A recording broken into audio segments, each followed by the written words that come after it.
combat contre la montée des idées d'extrême droite, sans succès malheureusement si on en croit le résultat des dernières départementales. Donc on n'est pas les seuls responsables. Comment analysez-vous cet échec? On n'est pas les seuls acteurs, si je puis dire, de cette bataille.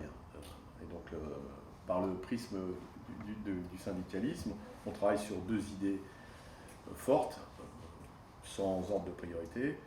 La première, c'est derrière un discours social, d'ailleurs souvent en reprenant des idées à nous.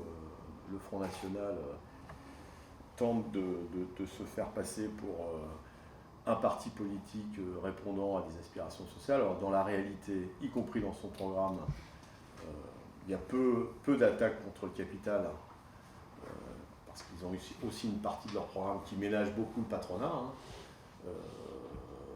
Et puis, en même temps, c'est quand même un parti politique qui est foncièrement anti-syndical, et notamment anti-CGT. Ça ne me dérange pas d'ailleurs. Et puis il y a une autre réalité, c'est celle des municipalités où le Front National occupe la première responsabilité.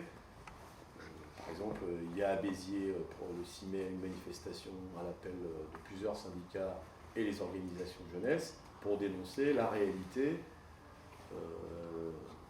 concrète, parce que là ils sont aux affaires du Front National, c'est-à-dire remise en cause d'un certain nombre d'emplois dans les municipalités pour baisser les dépenses publiques, remise en cause de toute une série d'associations sociales, donc baisse des budgets, suppression des budgets, donc tout ce qui fait le lien social dans une ville, tout ce qui contribue à améliorer la situation des citoyens est remis en cause dans les villes gérées par le Front National. Ça c'est la preuve par les actes. Le deuxième aspect, qui est tout aussi important, c'est laisser croire, mais c'est un vieux discours de l'extrême droite depuis que l'extrême droite existe, et notamment en période de crise, toute l'histoire de France en est la démonstration, que c'est de la faute à ceux qui viennent d'ailleurs pour travailler ici, la situation que vivent les citoyens de notre pays. Et ça, c'est absolument scandaleux. Et toutes les générations d'immigrés, et je sais de quoi je parle, ont vécu ces attaques des partis d'extrême droite, en disant ils viennent nous piquer notre boulot, ils viennent manger notre pain, et chaque génération d'immigration a connu cette situation. Désigner les étrangers comme des boucs émissaires et les responsables de la crise, c'est nier la réalité de la crise et le phénomène. Donc et les phénomènes qu'on connaît. Donc c'est les deux principales,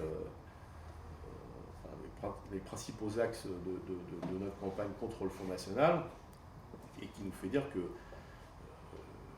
si on comprend l'amertume, l'angoisse, le désarroi des salariés, mais des citoyens en général, qui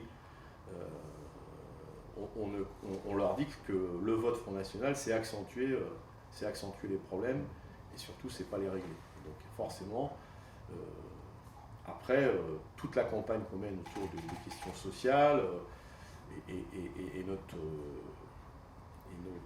campagnes pour dénoncer les politiques patronales et la politique du gouvernement, c'est aussi pour proposer des alternatives qui nous fassent sortir de la crise et qui mettent hors jeu le Front National. Parce que c'est aussi ce genre de positions qui permettent de mettre hors jeu le Front National.